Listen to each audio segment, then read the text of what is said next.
이솝 우화에 보면 그 도둑과 어머니라는 이야기가 등장합니다. 어느 날 아들이 학교에서 학용품을 훔쳐왔습니다.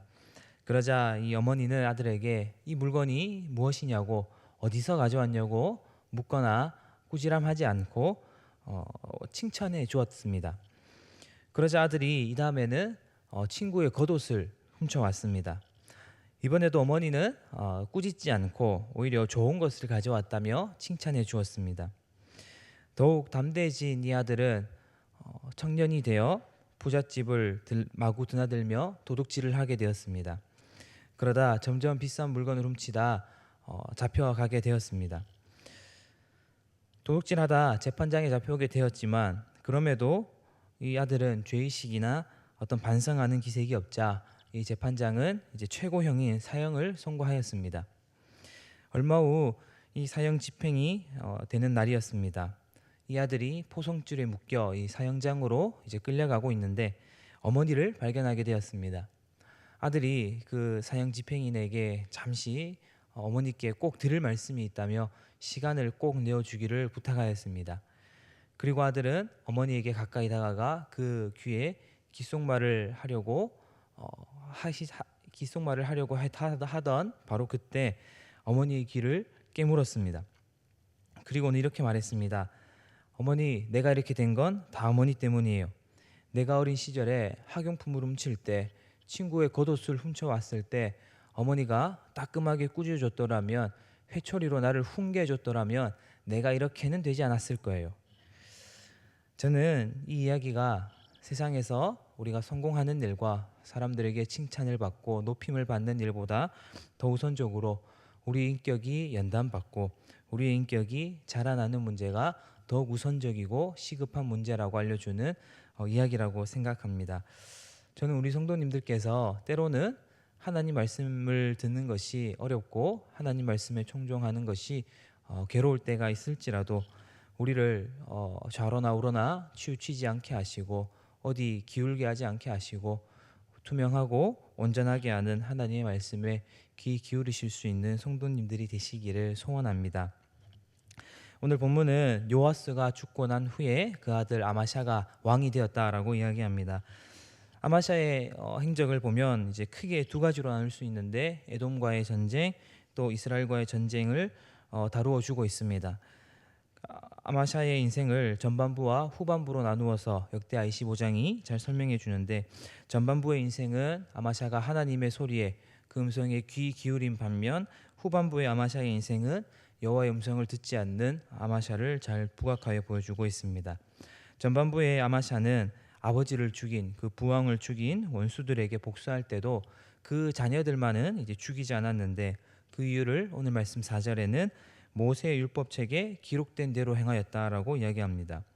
또 그 에돔과의 전쟁에서도 그 은 100달란트라는 큰 돈으로 그 용병을 10만 명이나 고용했음에도 불구하고 하나님이 그 에브라임 사람들을 이제 북이스라엘 사람들을 데리고 가지 말라는 선지자의 말에 그는 9절에 어찌할꼬라고 하고 이야기하며 어떻게든 하나님의 말씀에 순종하고자 하는 그의 모습을 보였습니다.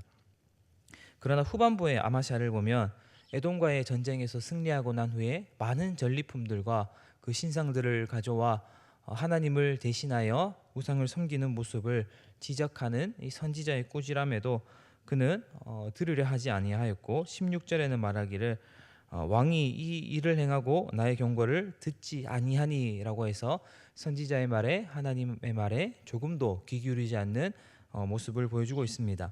그래서 20절에도 아마샤가 듣지 아니하니라고 하나님의 말씀에 순종하지 않는 들으려고 하지 않는 어떤 영적 귀머거리가 되어 있는 모습을 나타내주고 있습니다. 그러면 오늘 본문의 아마샤는 왜 이렇게 전반부와 후반부의 삶이 바뀌게 되었을까요? 이길 수 없는 전쟁을 에돔과의 전쟁에서 승리하게 하셨던 그 하나님의 기적을 맛보고도 하나님의 말씀에 순종한 그 기적을 맛보고도 난 후에 아마샤는 어떻게 이렇게 금방 하나님께 돌아설 수 있게 되었을까요?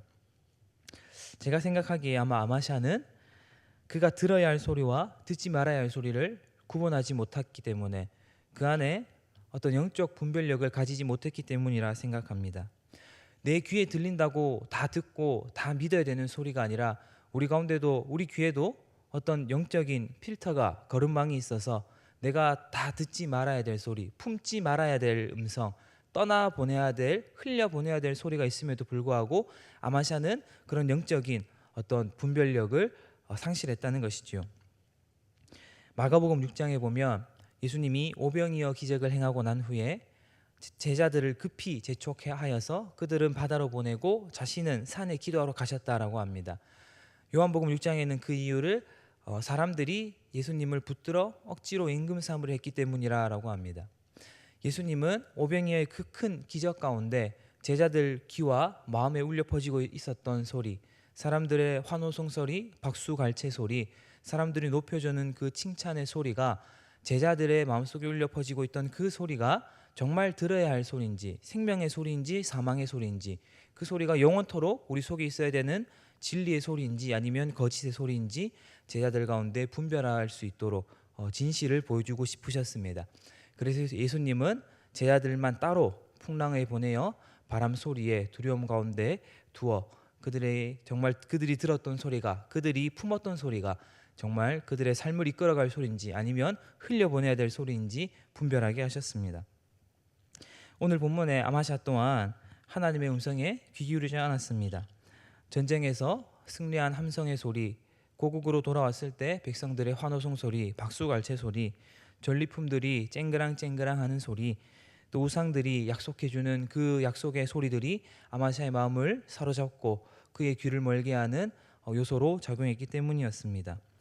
결국 아마샤는 그가 회복할 수 있는 모든 기회들을 놓쳐버리고 이스라엘의 왕 요아스보다 15년은 더 살았으나 그 인생은 더 비참하고 허망하게 되었습니다. 저는 오늘 우리 성도님들께서 기도하실 때 다른 누군가가 아닌 자기 자신을 두고 자기 자신의 신앙을 두고 꼭 기도하셨으면 좋겠습니다. 하나님, 내 삶에 이런 문제가 있습니다. 해결해 주십시오.